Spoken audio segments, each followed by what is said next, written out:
অভিযোগ আর পাল্টা অভিযোগে আটকে নেই নির্বাচনী গণসংযোগ, হচ্ছে সংঘর্ষ, ধাওয়া পাল্টা ধাওয়া। ময়মনসিংহের ভালুকায় বিএনপি ও দলটির বিদ্রোহী প্রার্থীর সমর্থকদের সংঘর্ষে অন্তত ২০ জন আহত হয়েছেন। পাল্টাপাল্টি আগুন দেওয়া হয়েছে কার্যালয়ে। এছাড়া বিএনপি ও জামাত প্রার্থীর সমর্থকদের দফায় দফায় সংঘর্ষে উত্তপ্ত লালমনিরহাট ১ আসন। সংঘর্ষ হয়েছে চুয়াডাঙ্গা ১ ও লক্ষ্মীপুর ২ আসনেও।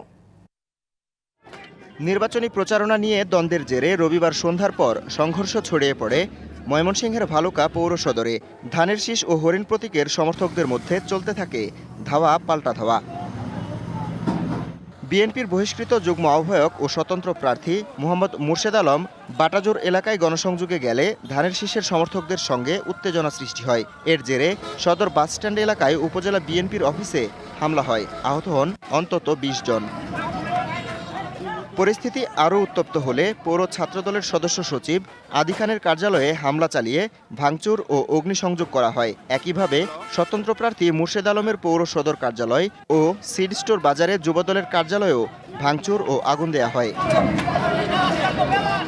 বিদেশ থেকে দেশে রেমিটেন্সের টাকা আসে নিরাপদে, তাই আজই আপনার আপন। অন্যদিকে লালমনিরহাটের হাতীবান্ধায় নির্বাচনী গণসংযোগকে কেন্দ্র করে বিএনপি ও জামায়াতের কর্মীদের মধ্যে দফায় দফায় সংঘর্ষ হয়েছে। প্রচারণার সময় বিএনপি ও জামায়াতের কর্মীদের মধ্যে প্রথমে কথা কাটাকাটি হয়। এক পর্যায়ে তা হাতাহাতি ও ধাওয়া পাল্টা ধাওয়ায় রূপ নেয়।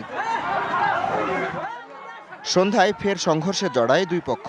দফায় দফায় সংঘর্ষে ৩ জন গণমাধ্যম কর্মী সহ অন্তত ৩০ জন আহত হয়েছেন। চুয়াডাঙ্গা ১ আসনের আলমডাঙ্গা উপজেলার জগিরহুদা গ্রামে বিএনপি জামায়াতের সমর্থকরা ভোটের প্রচারে গিয়ে সংঘর্ষে জড়ান। এতে উভয় পক্ষের অন্তত ১৩ জন আহত হয়েছেন।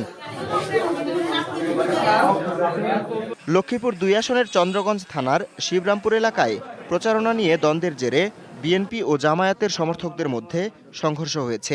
আহত হয়েছেন অন্তত ৬ জন।